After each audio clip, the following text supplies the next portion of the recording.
And you were saved for more than that. And so many of us are the elder brother plowing the Father's field. A party is going on the inside that's a grace party, and the Father has to come out and ask us why we won't come in. And we say, because you never killed a fatted calf for me. What we're really declaring to the Father is, I'm trying to live up to what I think you want me to be. And it's not working. And why don't you love me like I think you ought to love me? And the Father says, son, all I ever had was yours. But notice he calls him son, because the kid has forgotten that he's not a servant. He's a kid, and he belongs to his dad. And if he'd treat himself like a son, he'd stop acting like a slave.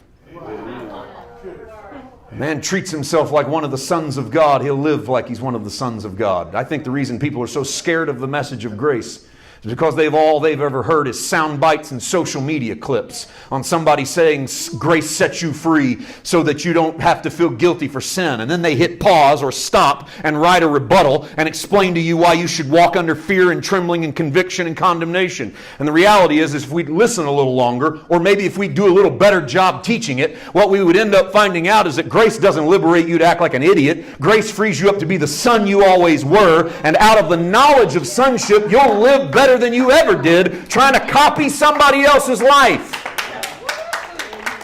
So the church doesn't have to be full of people trying to duplicate someone they think is good. Instead, they can be authentic and real and themselves. And in that, they're going to fail a time or two.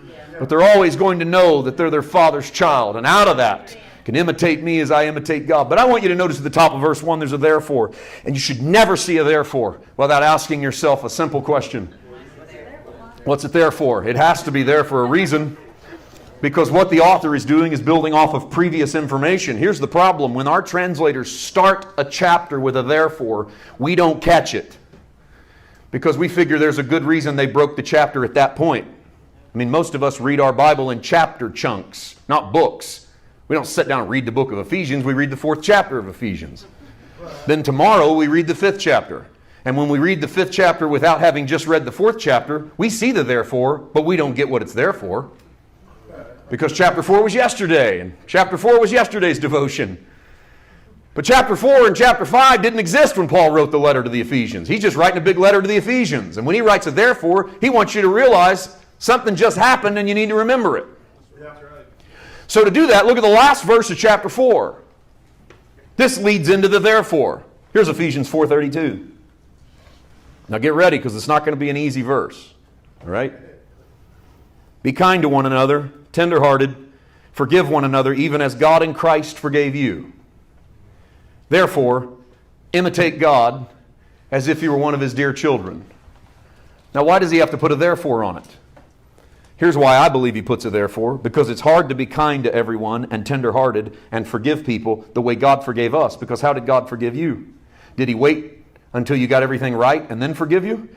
Or did He forgive you when you were a low-down, rotten enemy? Well, according to Paul's other epistles, God loved you so much that He gave Jesus, that while we were yet enemies, Christ died for us. God forgave you in the middle of your rebellion. Do you do that to your neighbor? Probably not. Most of the time we wait until they come and ask for our forgiveness, and then we give it reluctantly. Or we give it with conditions. Or we give it with terms. Oh, I'd forgive them if they did this or if they did that. And Paul says, I want you to forgive them the way God forgave you in Christ. Therefore, imitate God as if you were His Christ. Amen. Christ forgave you and you weren't worthy of it. Christ loved you and you were hateful. Christ believed in you long before you believed in Him. And God says to you, you want to know what you ought to look like as you walk through this world? Imitate a God that loves people that don't love Him back, that cares for people that don't care for Him. Imitate a God that has compassion on people who have hatred for Him.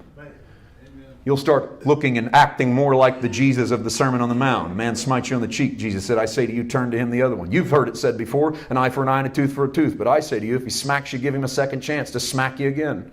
Why? You say, well, people will just run over me. And Jesus will say to you, that's the risk you run when you forgive like I do. The risk you run is that somebody, your rep might be lowered in somebody's eyes. The risk you run is that somebody might occasionally take advantage of you. The risk you run in being the meek is that you'll have to learn how to keep your sword sheathed. That's a tough one. Remember in the Garden of Gethsemane, When Peter cuts off Malchus's servant's ear and Jesus bends over and picks the ear up and puts it back on the servant's head and heals him. And Jesus turns to Peter. That had to be a slow, agonizing turn, didn't it? If you're Peter. And Jesus turns to look at Peter and says, put up your sword. Permit even this. If you live by it, you're going to die by it.